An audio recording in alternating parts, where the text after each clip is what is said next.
for giving us this time, oh Father, so that we may gather and praise your name, God, and learn more about you and more about the people around us, God. I pray that you prepare me, Lord Father, as I give the message, Lord, that you may use me, Lord, that I may not be speaking with my words, but your words and your words only, God. I pray that the people here have open hearts to receive whatever it is that you want them to receive. And God, I believe that you will do that, God. I pray in Jesus' name. Amen. All right, so I watched that video, guys, and I was like, whoa, because I mean we've been talking about revival a lot, and I know I've been up here talking about revival a lot, and so I thought that would go along. I'm so nervous. Okay. All right. So as we talk about revival, can you give me what you guys think of when I say revival? What's the meaning? Or what do you guys think of? Coming back to life. All right, coming back to life. Born again. Are we all agreeing with those two words? Yeah. All right. So that's exactly what it is. You know, I looked and I was like, what is the meaning of revival? And it's like uh, a new breath. So it's like you're letting go of your past and having new breath. You know, and so if we can go to the next slide with the first. Okay. No, not this one. Yes. Okay. So then Jesus said to the disciples, "Have faith in God. I tell you the truth. You can say this to the mountain. May you be lifted up and thrown into the sea, and it will happen. But you must really believe it will happen and have no doubt in your heart. I tell you, you can pray up for anything, and if you believe that you received it, it will be yours. Um, but when you are praying, first forgive anyone you are holding a grudge against, so that your Father in heaven will forgive your sins too." Mark 11:22. So as I was praying with God, what can I speak about when it comes to revival? Um, it occurred to me that we need to let go of the past, like I said, right? And so I read this verse and be like, wow, so you have given me all this power, this authority to tell the mountains to, go up, I think. They'll be lifted up and thrown into the sea, and it will if you believe it, right? So if you believe it, it will work, but before God can let you do that, He has to forgive you and you have to forgive others. You see how like that criteria, my goodness, my English is going to be so bad up here, guys. Like that criteria was listed there. And so I wanted to talk today specifically about forgiveness. And so, um, you know how we usually come to church and we talk a lot about repentance, right? We go to God and ask Him for forgiveness. Who can tell me what repentance is? All right, thank you. So it's not just asking God, sorry, God, I didn't mean to sin like that, and do it all over again. That's not what you're meant to do. You're supposed to say, sorry, God, I didn't mean to do that, and I won't do that again. It's your decision to walk away from that. Correct? All right. So when you do that to Him, when you go to God and say, God, forgive me for my sins, forgive me for breaking your heart or whatnot, how often do you guys actually think about you forgiving other people?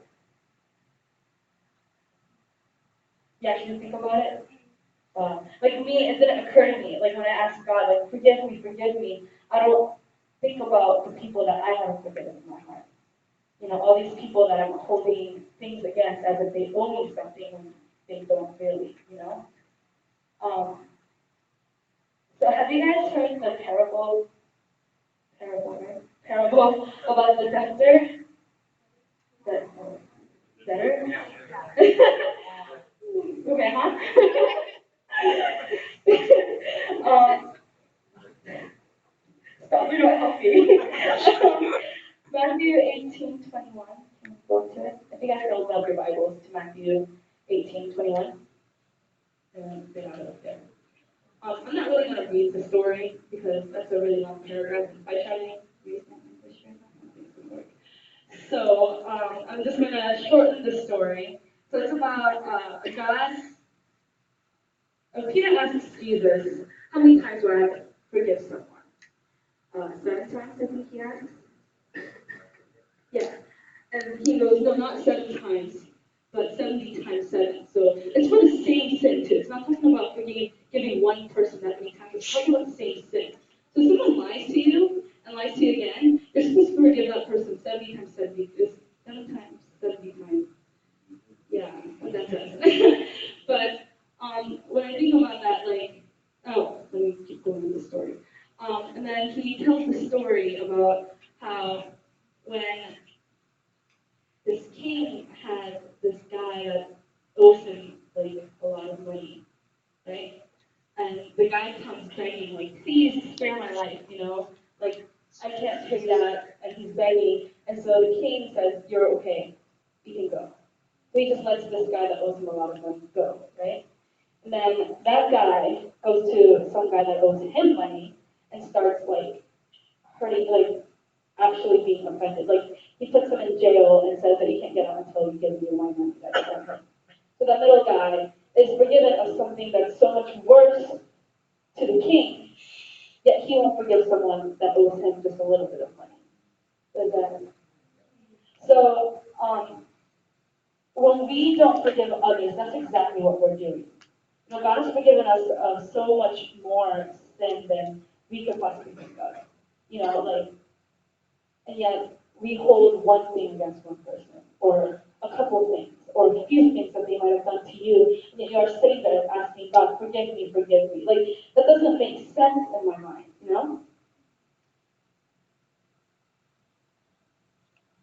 I looked this one up, okay, it's not gonna be in there, but it's a saying that this author says, Lance Moron, I'm gonna read his quote. Not to forgive is to imprison the. Can you help me out here? Sorry, like, I think it'll just be so much more safe that way. Yeah.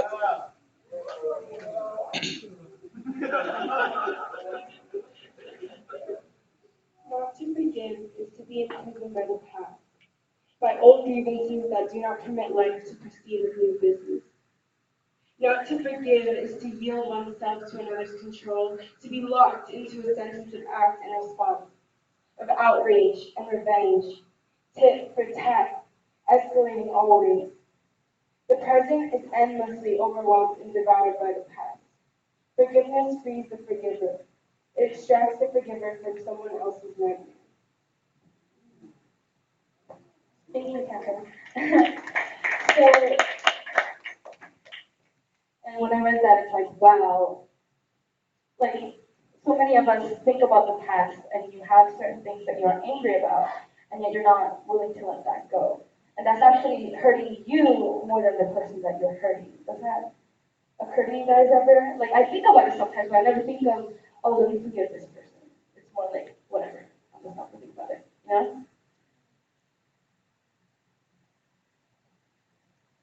And so that gets me to forgiving and forgetting. So you know how we always say that word, forgive and forget. How many of you guys? Okay, okay. It's fun. Something about softball. Yeah.